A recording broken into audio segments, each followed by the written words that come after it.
No estábamos acostumbrados a este tipo de clima. De hecho, es muy difícil que cualquier ser humano pueda estar cómodo a una temperatura arriba de los 35 grados. Pero, por ejemplo, aquí en la Ciudad de México estamos teniendo temperaturas que llegan, a veces superan incluso esos mismos 35 grados y no estábamos acostumbrados a ello. En el norte de la República, en donde sí sentían esos grandes calores, han roto varios récords. Y esto también tiene consecuencias porque una persona puede morir por un golpe de calor. De hecho, se habla ya de más de una docena de seres humanos que en este país han perdido la vida debido a las altas temperaturas. Hoy vamos a platicar sobre estas olas de calor, si somos o no somos responsables por el famosísimo cambio climático y, por supuesto, algunos consejos, algunos tips para podernos cuidar. Bienvenidos, yo soy Luis Cárdenas, esto es Contracara. Comenzamos.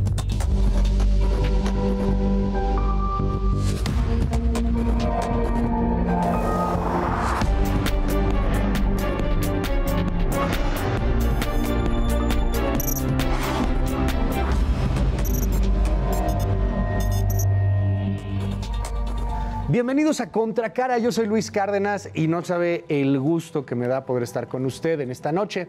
Tengo redes sociales, @LuisCárdenasMX, estamos en todos lados y en @Heraldo Televisión. Oiga, ¿cómo la está pasando con este calor? Lejos de que, tiene consecuencias por todos lados, no te deja dormir de pronto, te sientes cansado, te sientes confundido. Pues hay un asunto que preocupa en torno a la Tierra. ¿Qué tan responsables somos de esto? Hay algunas cosas que francamente terminan en una especie de anécdota, como esto que están haciendo algunos amigos en el norte de la República Mexicana, cuando salen y se ponen a freír comida, literalmente usando solo el sol. Vea. Para todos los que preguntan que cómo está el calorcito en Monterrey, pues nada más chécate y tú me dices, compadre, mira nomás, pinche calorón. Ay, uy, se me están quemando las tortillas. Está cañón y hay otro video donde sale un cuate ahí haciendo carne, tarda como 1 hora y media más o menos y termina con un filete muy bien cocido. A ver, frente a todo esto, pues hay varias preocupaciones. Hay preocupaciones en torno a la salud, por ejemplo. El doctor Alejandro Macías habla abiertamente sobre los riesgos de los golpes de calor. Vea esto. El golpe de calor se da cuando la temperatura del cuerpo generalmente excede los 40 grados, 40.5 grados, y ya empieza a haber consecuencias serias. Por acciones del exterior, el cuerpo ya es incapaz de compensar y entonces vienen problemas como la piel se empieza a poner roja y luego fallan los órganos, falla la conciencia, falla el hígado, fallan los riñones y si se perpetúa puede llegar a la muerte. Esta noche aquí en Contracara platicamos con la doctora Violeta López Alcántara. Ella es médico cirujano con una maestría en nutrición clínica y también especialista en medicina anti-envejecimiento y medicina regenerativa. Doctora, un honor tenerte. ¿Cómo estás? Muchas Bienvenida. Gracias, Luis. Muchísimas gracias por el espacio y pues vamos aquí a aclarar algunas dudas. Oye, me sorprende, veíamos hace un momento al doctor Alejandro Macías y sí, sorprende de pronto que un golpe de calor te puede matar. Estamos viendo lo que pasa en México, lo que pasa en otros países. Hay ya varias centenas de personas que han perdido la vida en la India, por ejemplo, por estas altas temperaturas. ¿Cómo es que un golpe de calor termina por quitarte la vida, doctora? Pues ya decía el doctor, es una elevación mayor a los 40 grados. ¿Qué es lo que hace en el organismo? Empieza a haber un desequilibrio. El organismo no está acostumbrado a esas altas temperaturas. ¿Y qué pasa? Que las células se nutren de las proteínas y las proteínas con este desequilibrio de la temperatura empiezan a cambiar, se modifican su estructura y esa estructura es la que nos llega a tener algún otro daño en los órganos, llámese hígado, daño cerebral, incluso hasta la muerte, ¿no? Lo que platicabas. O sea, al final es un cambio celular, es Así un cambio a nivel micro. Sí. O sea, las proteínas que son con las que las células se nutren, nos dices, tienen una modificación por la intensidad de calor. La estructura, se modifica la estructura de la proteína y entonces eso es lo que hace que se llegue al daño en alguno de los órganos. ¿Esto pasa a alguna temperatura determinada? Decían a los 40 grados, pero entiendo que hay personas que son mucho más delicadas, que son más sensibles a ciertas cuestiones y puede darle a menos temperatura. Hay más cuidado, por ejemplo, en un diabético, en un hipertenso, en una persona de la tercera edad, en un niño, que en un adulto en plenitud. De hecho, decías, los factores de riesgo precisamente son los adultos mayores. ¿Por qué? Porque estos mecanismos homeostáticos, no están bien equilibrados, ¿no? Lo mismo pasa en los niños, en los niños menores. Tiene que ver también con el estado de alerta. Normalmente un niño, si está en calor o si está muy tapado, no tiene la capacidad de quitarse la ropa o cambiar de temperatura, lo mismo que algunos adultos mayores que ya tienen a lo mejor alguna patología, alguna demencia senil, o que de plano no se pueden mover. Ese cambio les provoca precisamente el golpe de calor, ¿no? Que el golpe de calor es elevaciones mayores de 40 grados. También se da en personas que hacen ejercicio a altas temperaturas. Entonces, ¿y qué pasa? Que al momento de que estamos haciendo ejercicio hay una deshidratación, ¿no? Entonces, al momento la sudoración es un mecanismo de defensa.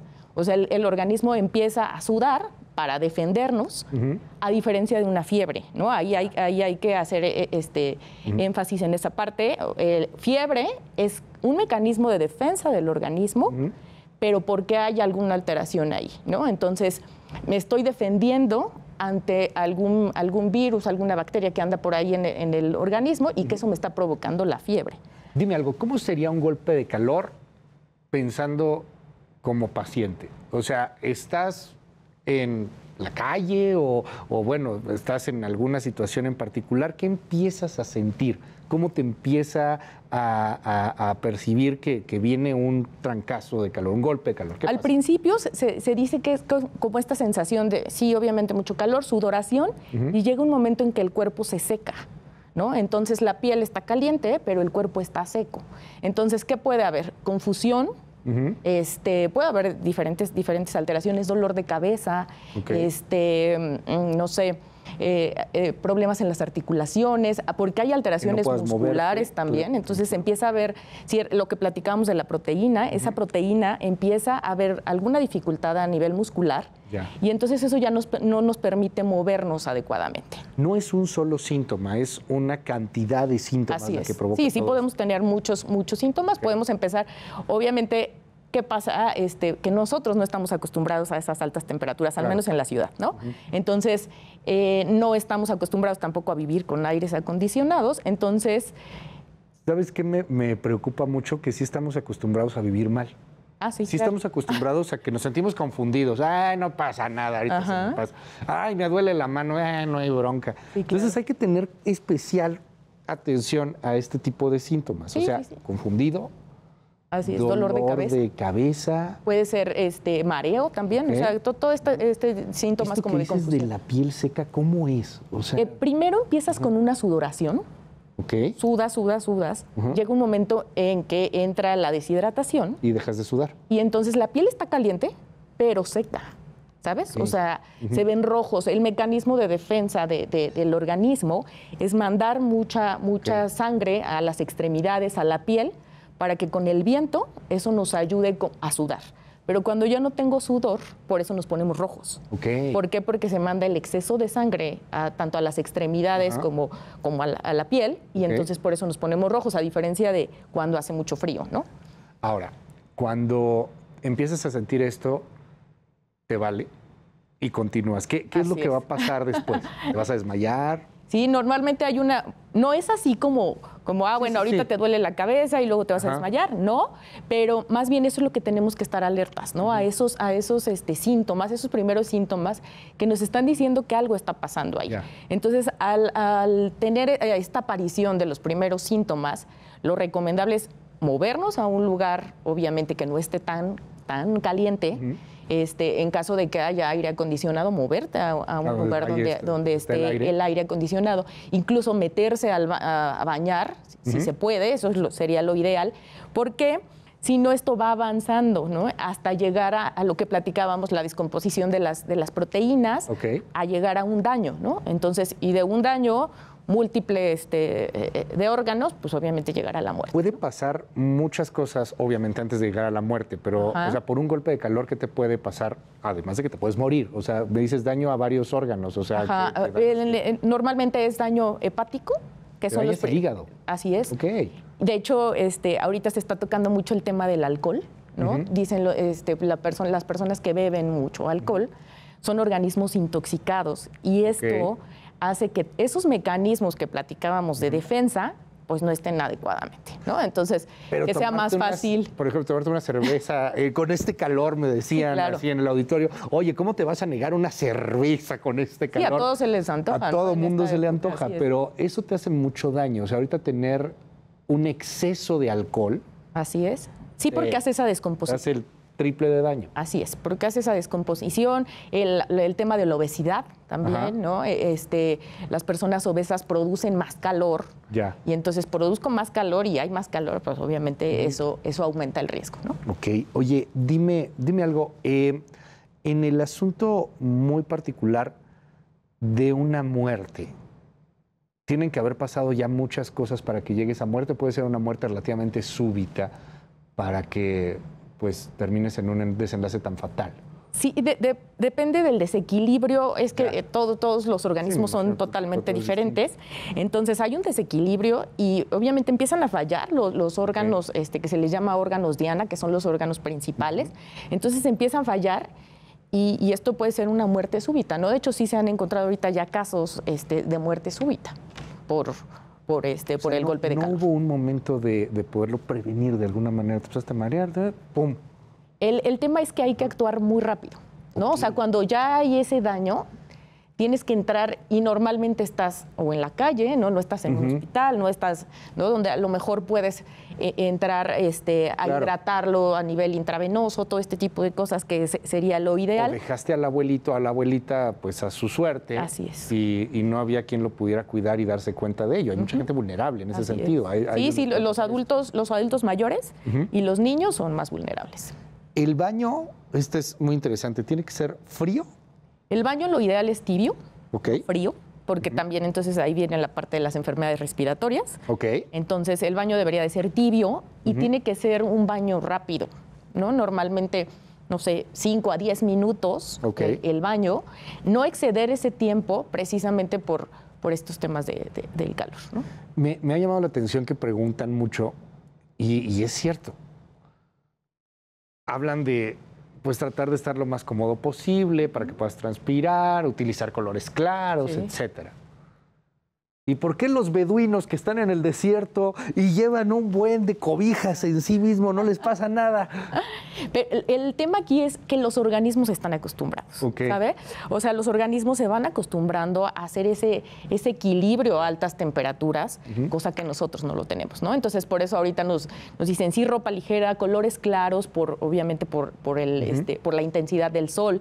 Al momento de utilizar ropa oscura, es más factible que la piel se llegue a quemar y al momento en que la piel se quema entramos en otro proceso de deshidratación y entonces ya nos sudamos y se complica todo esto un poco más. La piel hay que cuidarla. En México no tenemos tanta cultura del protector solar. Así es. ¿Cómo se tiene que aplicar? ¿Cuál se tiene que aplicar? ¿Es cierto que algunos causan cáncer, por ejemplo? Lo ideal, bueno, lo recomendable hace unos años era cada 4 horas tenías que estar aplicando, ¿no? Normalmente... 4 horas. Normalmente salimos y aplicamos el bloqueador en la mañana y ya de ahí ya no lo volvemos a aplicar. Sí, yo me lo pongo en la mañana, ya no lo vuelvo a poner. Y estamos, no sé, aquí estás bajo la luz, no estás en el sol, pero la luz te causa la misma reacción que si estuvieras en el sol.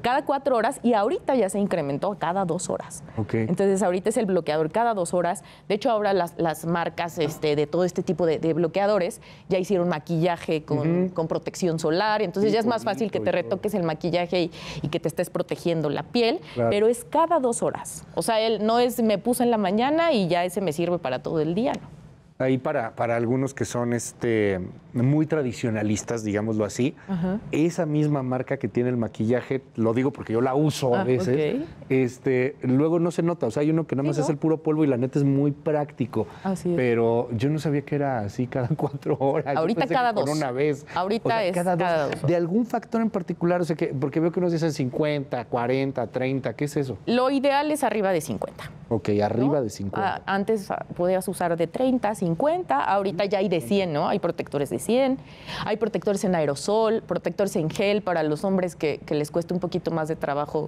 usar algo así como más grasoso. Entonces ya hay en gel, ya hay en spray, entonces diferentes presentaciones. Pero hay algo también que es muy triste. Son muy caros. Sí. Y los de cara son más caros que los de cuerpo. Los de cara son más caros. Sí, son más caros. Así es. ¿Hay alternativas? Híjole. No. El protector literal lo que hace es una barrera protectora. Sí, son caros. O sea, y por eso, si te fijas, son como espesos, ¿no? Porque eso es lo que hacen, es esa barrera protectora. Y pues entre más protección tienen, pues son más caros. No basta una gorra. Y el de la cara es más caro que el que utilizamos en cuerpo. Un sombrero. Las gorras no, normalmente lo que se recomienda son sombreros. La gorra sí te entra el sol a la altura de las orejas. Ahora se estuvo encontrando mucho cáncer de piel en la zona de la nuca, porque esa zona normalmente no la protegemos. ¿No? O sea, nosotros nos cuidamos la cara, pero la zona ni de atrás de las orejas tampoco. Entonces ahí esa piel es muy delgada. Entonces se dieron cuenta que estaba aumentando el cáncer en esas zonas porque no nos protegemos esa zona. Con estos calores, mayor exposición a este sol te da mayor riesgo de cáncer. Así es. ¿Hay un horario de exponerte o no exponerte? Hay ahora como un reloj, ¿no? De 12 a 5 de la tarde, lo recomendable es no salir. De ¿no? 12 a 5. De 12 a 5. Que luego hay un solazo ya a las 11. Bueno, me ha tocado. Sí. Pero bueno, de 12 a 5. Las 11 es como el reloj está dividido en verde, amarillo y rojo. El verde es de 6 a 11 precisamente y de 11 a 12 es el amarillo y a partir de 12 a 5 es el rojo. Así es. Los ojos, nos preguntan también. Sí, los ojos. Cuidar ojos. Lo ideal es lentes oscuros también. Lentes oscuros, sombrero, y la hidratación, ¿no? Ok. La hidratación, dicen los doctores, dicen los especialistas en nutrición, son 2 litros de agua diario. ¿Aplica igual con estos calorones? No, ahorita... No son 2 litros tampoco. Lo ideal, tampoco va por ahí. Todo debe de ser personalizado, depende a lo que midas, a lo que peses. Se saca el porcentaje de agua que necesitas. Normalmente teníamos como esa regla, ¿no? 2,5 litros para todos. Ahorita sí se está aumentando la ingesta de líquidos. Digamos, en recomendación a bote pronto, insisto que lo mejor es ir a un especialista, consultar, poder hacer una cita, etcétera. Pero una bote pronto en vasitos de agua, un mínimo. ¿Cuántos? Normalmente cada vaso son 250 mililitros. Entonces, aproximadamente lo que se recomienda anterior a esta época de calor eran 8. Entonces, ahorita nos podemos ir a 10, 12. Mínimo 10 vasitos de agua. Durante las 24 horas, así es. Preguntan mucho de la hidratación. Me tomo los 2 litros ahorita y ya con eso ya no tengo que tomar agua todo el otro día. Y de hecho, ya pagué, ¿no? De hecho, lo ideal es precisamente lo que decías, medirlo en vasos. ¿Por qué? Porque si yo ahorita agarro una botella de 2 litros y me la tomo, lo que va a hacer es entra y así como entra vamos al baño y sale, ¿no? Y no hace precisamente este proceso de hidratación. A diferencia de si lo vas midiendo por vaso, entra y a lo mejor como al tercer o cuarto vaso ya vas a ir al baño, ¿no? Pero ya hizo como ese proceso de hidratación, que es lo que estamos buscando. ¿Sueros? Sí, porque hay pérdida de electrolitos. Acuérdate, cuando sudamos, el cuerpo empieza a eliminar y entonces en el sudor también se van electrolitos, ¿no? Entonces, lo ideal, pues están recomendando el Vida Suero Oral, ¿no? 1 al día. O algún otro. Hay comerciales, ¿no? Hay muchísimos comerciales también. Pero sí, porque como sudamos más, perdemos electrolitos y obviamente hay ese desequilibrio también hídrico. Dime algo, doctor, ¿hay que evitar alguna comida en estas épocas? No, en realidad, como tal comida no.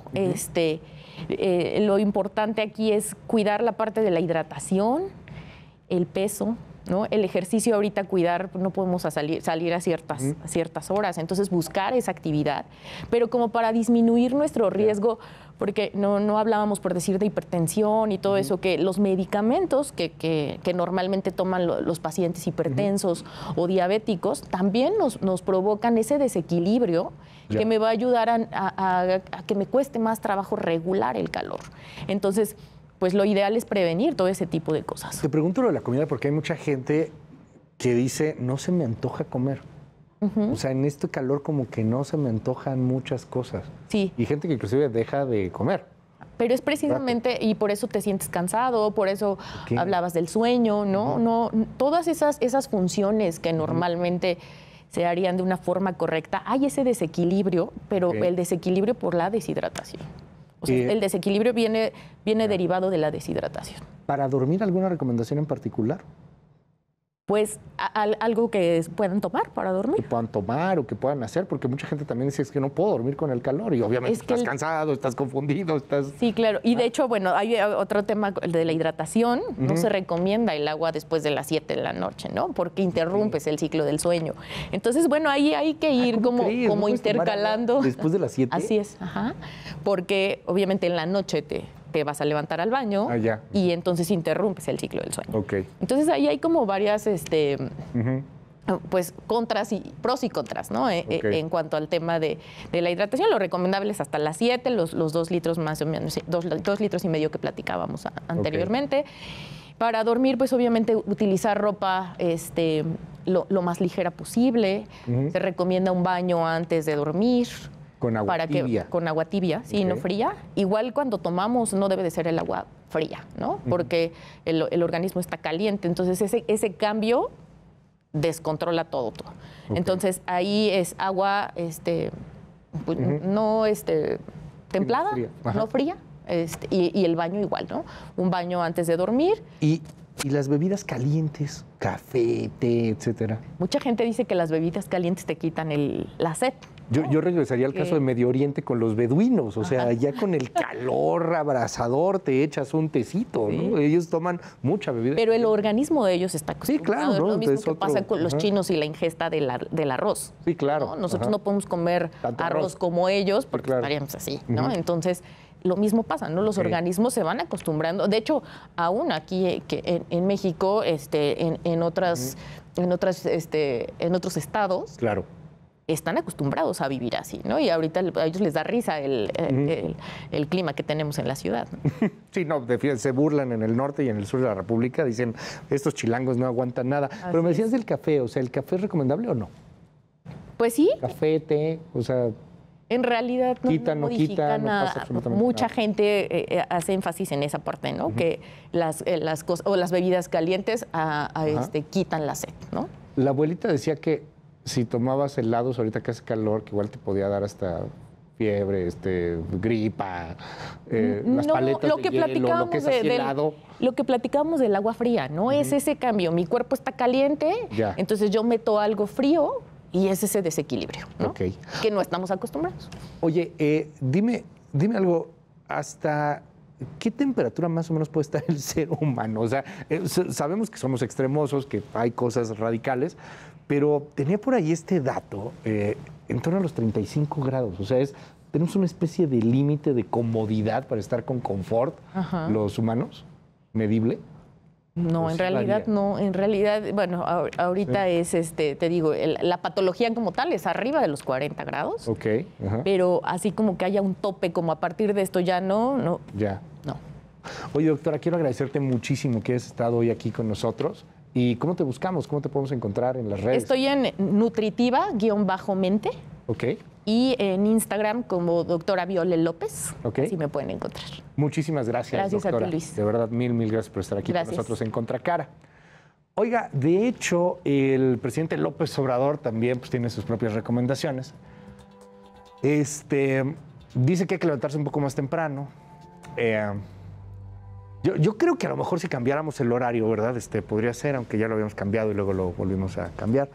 pero en la mañanera de hace unos días, pues dio estos tips sobre el tema de los calores que están azotando nuestro país. Vea esto.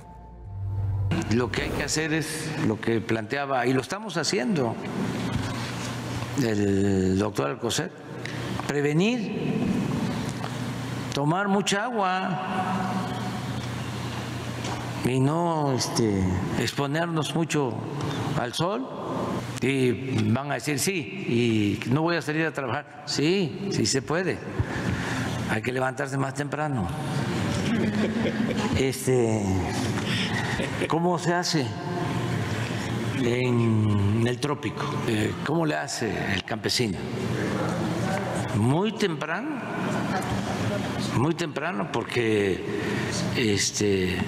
ya no se puede. A las 12 del día ya no se puede. No se puede por el calor y también porque el sudor en el trópico, que hay humedad, ya el machete, por ejemplo, no se sostiene y ya es peligroso.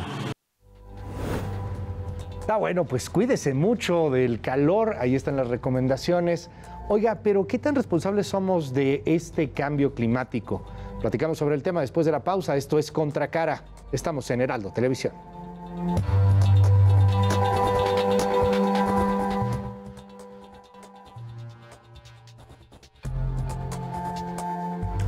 Seguimos en Contracara y seguimos hablando sobre el calor.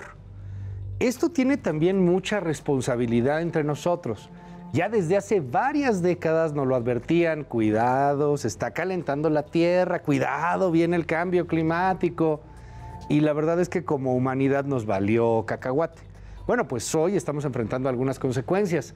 Temperaturas que superan los 40 grados centígrados en varios estados de la República, temperaturas que están superando durante varios días consecutivos los 30 grados centígrados aquí en la capital de la República, en la Ciudad de México, a climas muy extremos a los cuales, pues francamente, no estábamos acostumbrados. Para platicar del tema en torno al cambio climático, le aprecio muchísimo el día de hoy a Jorge Martínez. Él es activista climático. Que venga con nosotros. Jorge, bienvenido, ¿cómo estás? Muy bien, muchas gracias por tenernos aquí y platicar de esos temas. Oye, ya hemos platicado en alguna otra ocasión, Jorge. Me encanta que estés aquí, te lo agradezco muchísimo. Y lo primero que quiero preguntarte es, en porcentaje, más o menos, ¿qué tan responsables somos los humanos de este cambio climático? Porque también es cierto que iba a haber un calentamiento global, así nos hubiéramos portado perfectamente bien, así hubiéramos tenido 0 emisiones desde hace décadas, de cualquier manera sí podía venirse un calentamiento global. ¿Por qué hay tanto calor y qué tan responsables somos? Responsables respecto a la crisis climática, sí, en su gran mayoría. Estamos hablando más del 90% atribuible a lo que hemos hecho los humanos con la quema de combustibles fósiles, las emisiones de metano. Sin embargo, sí, en un sistema tan complejo como el sistema climático, es difícil decir, por ejemplo, ahorita que hace calor, ¿por qué exactamente es? Las olas de calor, claro que han existido antes. Lo que sí sabemos es que debido a la crisis climática, este tipo de olas de calor o estos, en general, fenómenos meteorológicos extremos, han llegado a ser hasta 100 veces más probable. Por ejemplo, sequías y olas de calor en Europa se han calculado hasta 100 veces más probables, sequías en África igual hasta 100 veces más probables por el cambio climático. Recientemente científicos están diciendo que esta ola en particular en México por lo menos fue 5 veces más probable gracias a el cambio climático. Entonces...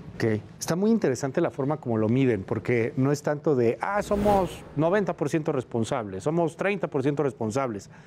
Si no hiciéramos nuestro estropicio, si no hiciéramos nuestro desastre, habría 100 veces menos de posibilidades que hubiera estos incendios. Y en el caso del calor que estamos viviendo aquí en nuestro país, nada más, Jorge. No, pues también... O en esta época, 5 veces menos. Ahorita fue esta ola de calor en esta zona, región del planeta, la que están haciendo esta atribución, pero es prematuro, es relativamente reciente. Se necesitan varios años, si no es que décadas, para realmente poder tener los datos suficientes. Entonces, estos datos que te estoy dando son de Europa, de África, porque viene pasando alrededor de todo el planeta desde hace varios años. Entonces, conforme van mejorando los datos, podemos ser más específicos y tener a ciencia cierta realmente qué tanto se está afectando y moviendo la temperatura promedio. Hay algo que han llamado ustedes, los activistas climáticos, muchos científicos, el famosísimo punto de no retorno. La neta es que ya advertían de que estos cambios, climas extremos, iban a pasar y ahora los estamos viendo. Ya que empieza la tragedia, ya que empieza esta situación, empiezan a ponerles un poquito más de atención. ¿Cuáles son los puntos que ya cruzamos? ¿Cuánto falta para cruzar los otros? ¿Cómo le vamos a hacer? Mira, en realidad hay varios puntos de no retorno diferentes. Son 11 los que se consideran críticos. Uno que estamos muy cerca de cruzar, por ejemplo, es el de la selva amazónica. Básicamente el temor es que se vuelva una sabana y que ya no pueda seguir siendo la selva tropical que absorbe carbono que es hoy en día. Entonces, por la misma tala inmoderada, por el mismo cambio climático y los incendios forestales, se teme que pierda la capacidad de sostener su propio ecosistema y se convierta en una sabana. Ese es uno de los puntos de no retorno que más preocupan en nuestra región, que están a punto de ser cruzados, si no es que ya lo cruzamos. ¿En una sabana, o sea, como un desierto? Casi. La selva amazónica. La selva amazónica. ¿Dónde están los changuitos? Donde están todos los ¿Dónde están animales. las víboras? Sí. Donde es la selva, donde es la gran selva del mundo, la que Bolsonaro decía que era suya y que no le estuvieran dando lata, que si él quería talarla, pues muy su bronca, que si la quería quemar, muy su bronca. La selva amazónica. Y donde sigue habiendo muchas comunidades originarias que dependen de estos ecosistemas. Se vuelve sabana, desierto. Sabana, específicamente.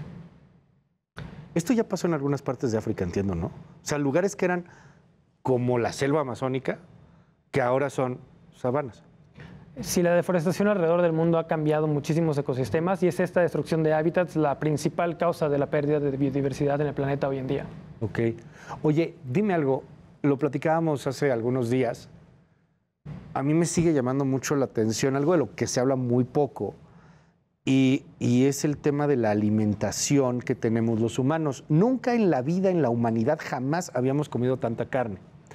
Y bueno, comer carne, perdón si usted está cenando, lo siento mucho porque es un poquito asqueroso lo que voy a decir, pero pues las vaquitas hacen excremento y ese excremento pues tiene efectos en la atmósfera y son millones y millones y millones. Además que este otro dato que me impacta pues es la necesidad de talar muchos árboles, lugares que antes eran pues productores de oxígeno para poder tener ahí a tantas vaquitas o cerditos o pollitos. ¿Qué tanto está afectando la ganadería? ¿Qué tanto está afectando esta industria alimenticia, Jorge? Mucho, realmente tiene que ver directamente con el cambio climático y muchos de los otros límites planetarios que conocemos. Estamos deforestando alrededor del mundo, casi el 50% es atribuible a la ganadería, a la producción de alimento a través de animales. Y no es nada más eso, como decía y como he dicho anteriormente, la ola de calor que estamos viviendo es solamente la punta del iceberg de todos los efectos que podemos ver por la crisis climática. La ganadería también contribuye de manera importante por las emisiones de metano, como decías, de las vacas, tanto los eructos como las heces de las vacas. Y no son nada más las vacas, en general los animales son una manera muy ineficiente de producir alimento y calorías para los humanos. 50% de la tierra habitable en el planeta está siendo hoy por hoy destinada para producir alimentos y el 80% de eso es para animales, de alguna u otra manera. Entonces, estamos realmente devastando los ecosistemas para poder mantener la dieta que tenemos hoy por hoy, que se basa en un alto porcentaje en proteína que viene de los animales, y la realidad es que no lo necesitamos y podemos cambiar esto por el bienestar de los animales, pero además del planeta y por lo tanto de nuestra propia salud. Independientemente del asunto del derecho de los animales y del asunto de los seres conscientes, que ya en sí mismo es un gran debate, lo cierto, insisto, es que estamos comiendo más carne que nunca. Nunca habíamos comido tanta carne como humanidad. Y ahí cambiar el chip va a ser complicado, porque pues, es gente que está acostumbrada a comer 5 veces a la semana carne. O sea, antes, hace varias décadas, pues, a lo mejor lo comías una vez a la semana y era más o menos sustentable. Hoy día simplemente no se puede. O sea, seguimos en esto y los consumos cárnicos pues van también a la alza. Y insisto, no tiene que ver necesariamente con el vegetarianismo o con un asunto por el estilo, es aceptar lo que casi nadie dice. La carne y esta alimentación que tenemos sí contamina y contamina de manera muy seria. El dato que me das, 50% de la deforestación es por culpa de la ganadería. Y no nada más es esto, o sea, estamos hablando también de temas de salud, estamos consumiendo más, como sociedad, más carne de lo que recomiendan las organizaciones de salud. Sí. Entonces, también va por ahí. Tengo la fortuna de colaborar con una organización que se llama Come Conciencia y ellos comparten muchos datos acerca tanto de los impactos ambientales del consumir animales como además en los impactos en la salud. Entonces, si quieren saber más del tema, Come Conciencia tiene muy buenos datos al respecto. Y pues, insisto, todo está conectado. Entonces tenemos que repensar mucho nuestra manera de consumir, nuestra manera de producir y tener políticas públicas que nos ayuden a transitar hacia sistemas más sostenibles, empezando por el sistema alimentario y que sea resiliente a estos fenómenos que estamos viendo por la crisis climática. Con cambios en los patrones de lluvias, con sequías extremas, esas temperaturas tan altas, va a ser cada vez más difícil poder producir alimento y alimentar a la población. Entonces es muy importante que hagamos cambios también para aumentar esa resiliencia del sistema. Hoy en Ciudad de México, un día en el 2023, en junio de 2023, uno sale y se enfrenta a temperaturas de 30 grados centígrados, que para nosotros, yo lo sé, amigos en Sinaloa, Sonora, sé que se burlan de nosotros, pero 30 grados para un chilango es demasiado. Sales a este calor bochornoso, asqueroso, calor de asfalto además, y de pronto te empiezas a dar cuenta que ya no hay mucha agua, porque ya empieza a faltar el agua, hay sequías. Junio 2023, un día normal en la vida de un chilango. Cambia radicalmente a lo que era hace un par de años. Aquí no tenemos climas. Es raro que en algún lugar, o en edificios, empresas, pues sí hay aire acondicionado, ¿no? Pero en tu casa, en los departamentos, raro que alguien tenga un aire acondicionado. Te enfrentas a otra crisis, quieres ir a la esquina de tu casa a la tienda y no hay hielo, hay un desabasto de hielo. Estamos hablando de junio de 2023. Tú conoces estos temas muy bien y te quiero preguntar, haciendo un ejercicio de imaginación, querido Jorge, ¿cómo sería junio de 2030 si nos vale cacahuate y seguimos haciendo lo que estamos haciendo? Esa parte condicional es muy fuerte, si seguimos haciendo lo que estamos haciendo. Y es que es más fácil imaginarnos hasta cierto punto la catástrofe que los cambios radicales que necesitamos hacer para poder mantener un planeta en condiciones vivibles. Y luego la catástrofe es la que nos hace pensar en que hay que cambiar, ¿no? Y aquí los riesgos que tenemos, digamos, en el corto plazo, sí pueden ser derivados de las sequías, sí puede ser cómo vamos a poder producir alimento, qué puede pasar en el campo. Ya ha habido alrededor del mundo estos indicios de que al tener sequía extrema, al no tener cómo producir alimento y falta de agua para la población, se pierden empleos y la gente migra. Entonces, ¿qué es lo que estamos de cierta forma ya reconociendo? Que va a haber un problema de migración muy importante alrededor del mundo debido a esta pérdida de la capacidad de la tierra de producir alimento y de sostener a la población, de no tener suficiente agua. Pasó en Monterrey, ya fue por lo menos el año pasado una primera alarma muy seria de no tener suficiente agua. Tuvieron semanas. Pero ¿qué pasa si esto se extiende? ¿Qué pasa en el campo? Que dependen completamente del riego en algunas zonas o regiones, o si no llueve y estamos en sequía y no tienen suficiente agua para producir alimentos. Esas personas pierden su modus vivendi y todos nosotros lo resentimos en alza de precios o en escasez de alimentos también. En un alza de precios impagable. Puede volverse impagable, sobre todo para los más vulnerables. Ajá, sí, en algún punto, insisto, estoy yéndome al catastrofismo, pero yo te quiero preguntar si esto es posible. O sea, a lo mejor que vayas a la tienda y una canasta básica hoy te cuesta más o menos 2,500 pesos, deja tu inflación y esas cosas, que en ese 2030, en donde nos valió cacahuate, te cueste 10,000 pesos, los 10,000 pesos de ahorita, por ejemplo. ¿Puede pasar algo así? Puede pasar con diferentes productos y no tiene que subir tanto para que se vuelva impagable para muchas personas. Sí, Esa es parte del problema. Y también hay una manera de pensar lo que es, no hay más caro que lo que no hay. Cuando no hay agua, de verdad no hay agua. Es que no importa cuánto puedas pagar por ello, simplemente no hay.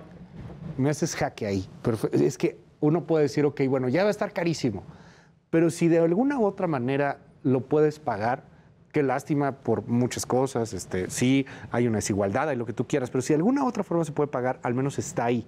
¿Qué pasa cuando ya no está, cuando ya no hay agua? Entonces verías un 2030 siguiendo así, total sequía. No te puedes bañar en semanas, no puedes utilizar el agua para, pues, limpiar, para poder ir al baño, etcétera. No quiero decir una total sequía, pero sí quiero enfatizar que hay muchas regiones en el país, por lo menos, que están en crisis hídrica hoy y que se espera que exacerbe esa crisis hídrica, el cambio climático. ¿Cómo va a responder la gente? Es muy, muy difícil de predecir esto. El Cutzamala está ahorita abajo, ¿no? El Cuchamal está abajo. Y es el que nos da agua aquí en la ciudad. Monterrey sigue con dificultades. El estado de Veracruz, la ciudad, zona conurbada de Veracruz, Boca del Río, de donde soy, pues depende del glaciar del Pico de Orizaba, que desemboca en el río. Y sin ese río perdemos 40% del agua. Ese glaciar está pronosticado a desaparecer en los siguientes 10, 20 años. Okay. ¿Qué pasa si una población de 1 millón de habitantes pierde el 40% de su suministro de agua? No sabemos qué puede pasar en esos casos. Genuinamente, nunca ha pasado, nunca nos hemos enfrentado a esas situaciones como sociedad y espero que no lo tengamos que hacer.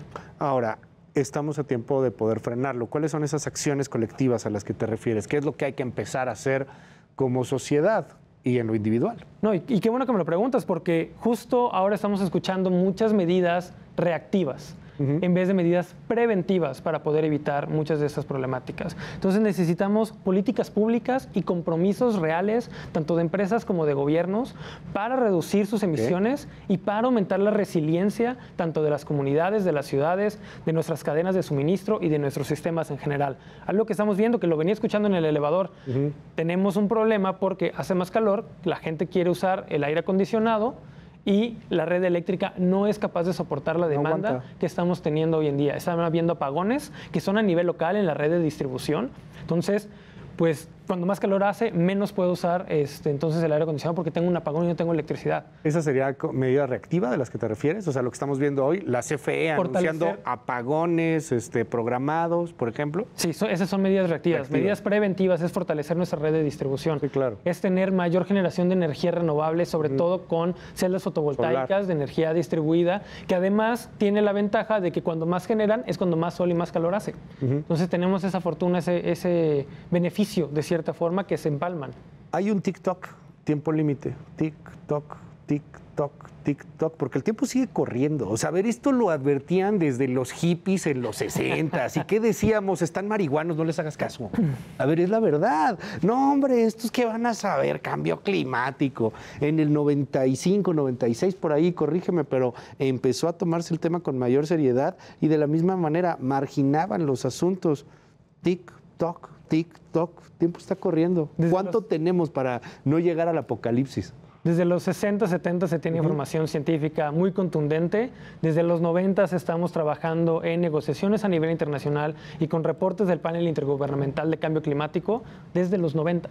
De los 90. Entonces tenemos 50 o por lo menos 30 años de no tomar acciones. ¿Y cuándo es el tiempo límite? Aquí es importante recalcar, no es que haya un tiempo límite, una temperatura límite específica. Lo que tenemos es un campo minado que entre más avancemos, más minas hay, más riesgos hay, más problemático es. Si seguimos caminando de cierta forma como sonámbulos en esa dirección, tarde o temprano nos vamos a empezar a topar con todas estas minas. Ya. Entonces lo que tenemos que hacer es cambiar de dirección, medidas preventivas, como decíamos, seguir produciendo más energía con fuentes renovables, tener estos planes de acción temprana, de respuesta temprana en las ciudades, tener esas medidas de adaptación a estos cambios que ya vienen. Reforestar las zonas urbanas, tener áreas verdes, cambiar un poco nuestro diseño urbano para tener este efecto de isla de calor bajo control, que tenemos una plancha de asfalto sin árboles, sin agua. Por supuesto que hace calor en las ciudades, infernal, más allá de lo de las zonas rurales. Aquí en la Ciudad de México dicen mucho que pues sí hay parques, ¿no? Que sí se abren zonas verdes y les encanta, además a los políticos, ir y ¡ay, corte el listón y mira un nuevo parque! Evidentemente no es suficiente. ¿Qué tendríamos que tener? ¿Cuántos parques más o menos tendríamos que tener? ¿Cómo tendría que cambiar la geografía o el urbanismo, mejor dicho, de la ciudad para pues tratar de mitigar estas olas de calor? De hecho, no tengo el número exacto, pero sí hay indicios de manuales que te dicen cuántos metros de área verde por habitante debe de haber. Creo que debe de ser, no sé, 1 de 4, o sea, 4... Claramente no está cumplido aquí, aunque tengamos un buen de parques. Oye, pero está el Parque Hundido, pero está el Parque México, pero está el Parque España, pero está Chapultepec. Sí, pero pues no es suficiente, somos un friego de gente. Lo que te quiero decir, estamos por lo menos 3, 4 veces por debajo de lo que debería de ser, o de lo que es recomendable. Ahora, seguimos construyendo ciudades que están diseñadas para los carros, donde tenemos muchísimos estacionamientos que no se pueden utilizar ni para áreas verdes, ni para zonas recreativas, ni para el transporte de las personas. Entonces, tener mayor transporte público, mayor movilidad activa y las condiciones que lo permitan y lo favorezcan son de las medidas preventivas importantes que tenemos que ir desarrollando y que es un ganar-ganar. Nadie quiere estar 2 horas en el tráfico. te lo prometo, nadie. Con o sin calor, nadie quiere. En cambio, pues con un transporte público eficiente podremos reducir eso, pero hoy por hoy con un transporte público casi saturado a reventar, pues tampoco quienes tengan otras opciones lo van a elegir. Entonces tenemos que cambiar eso, tenemos que tener una movilidad más digna, una ciudad hecha para las personas a escala humana y respetar ese derecho a la ciudad de las personas. Y junto con ello vamos a tener una mejor capacidad para adaptarnos al cambio climático y para reducir nuestras emisiones, por ejemplo, en el sector transporte. Y suena a lo mejor muy políticamente incorrecto, a lo mejor muy en contra de ciertas culturas woke y no son temas de discriminación, por supuesto. Pero, a ver, ley básica de física, o sea, dos cosas no pueden ocupar el mismo espacio, ¿no? O sea, estamos viendo ciudades, megalópolis, como el caso de esta, que sigue creciendo de una manera brutal, porque sí, aquí se concentran muchas oportunidades, aquí hay más posibilidades de dinero, aquí hay muchas cosas, pero si sigue creciendo así, pues esto va a estallar, o sea, no hay espacio que alcance, no hay forma de que esto continúe, aunque claramente pues no le puedes prohibir a una persona que viva donde quiera vivir, o sea, está cañón ahí el tema. Sí, claro, la planeación urbana creo que tiene muchos retos por delante y al mismo tiempo muchas de las soluciones. Entonces tenemos que escuchar a las personas expertas en temas de desarrollo urbano, en temas de vivienda, en temas de movilidad, para poder mejorar nuestras políticas, para poder mejorar las normativas y que se implementen, que se lleven a cabo. Cierro preguntándote, Jorge, hay mucha gente que te está viendo, las políticas públicas son importantes, pero hablemos nada más un poco de lo individual. La gente que te está viendo en estos momentos, a ver, el señor, señora, señore, whatever, que te está viendo, ¿qué le recomiendas hacer? Reciclar, tratar de usar menos el agua, o sea, esta cosa o estas acciones que parece que solamente son buenos deseos o buenas recomendaciones, ¿tienen realmente un impacto? ¿Qué tendríamos que hacer? ¿Cómo cambiar? Solo creo que hay 3 acciones individuales que tienen un alto impacto, que es cambiar nuestra dieta a comer más plantas y menos animales. Reducir o minimizar el uso del carro, del auto privado. Y tratar de utilizar la menor cantidad de energía, preferentemente que provenga de energías renovables. Sin embargo, muchas de estas acciones, como por ejemplo dejar el carro, dependen de que haya la infraestructura y los medios posibles, ¿no? O sea, ¿reciclar no lo ves? Reciclar no lo veo como algo tan importante, más bien veo importante cuestionarnos si necesitamos un producto. Si no lo necesitas, no lo compres. Bueno, eso es un cuarto, ¿no? Que eso también está interesante, bajarle al consumo. Bajarle al consumo, sobre todo el top 10% de la población, creo que es lo más importante que pueden hacer, minimizar su consumo de diferentes productos y servicios. Bueno, es que cada que compras algo, la dopamina se libera. Y eso es adictivo, y entonces quieres otra cosa. Y nos han hecho adictos a consumir, y por eso el 1% de la población emite 1000 veces más que el 10% más pobre, por ejemplo. Me impacta cómo lo hemos cambiado en los últimos 100 años. Correcto. O sea, es que en los últimos 100 años de la humanidad, en 1920, estas broncas evidentemente no eran ni siquiera imaginables. Y en los siguientes 10 años va a cambiar más la sociedad que en los últimos 100. ¡Sas! Mil gracias, mil gracias. Oye, ¿cómo te seguimos, Jorge? Estoy como Jorge Martínez en redes sociales, en Twitter, Jorge Martínez Energía y Cambio Climático, así me pueden buscar, encontrar. Y pues, como decía, hay muchas organizaciones con las que estamos colaborando. Come Conciencia es una de ellas, The Climate Reality Project. Tienen muchas iniciativas también respecto a qué hacer, cómo comunicar, cómo enfrentar esa crisis climática. Y por último, Ciudadanos por un Clima Vivible o Ciudadanos Citizens Climate International. Básicamente, no estamos ahí en redes sociales. Mil gracias, Jorge Martínez. Gracias, un gusto. Y sobre todo, muchísimas gracias a usted. Oiga, llegamos al final de esta emisión en Contracara, pero nos vemos y nos escuchamos muy pronto. Yo soy Luis Cárdenas. Gracias por estar con nosotros, por dejarnos acompañarlo. Nos vemos. Bye, bye.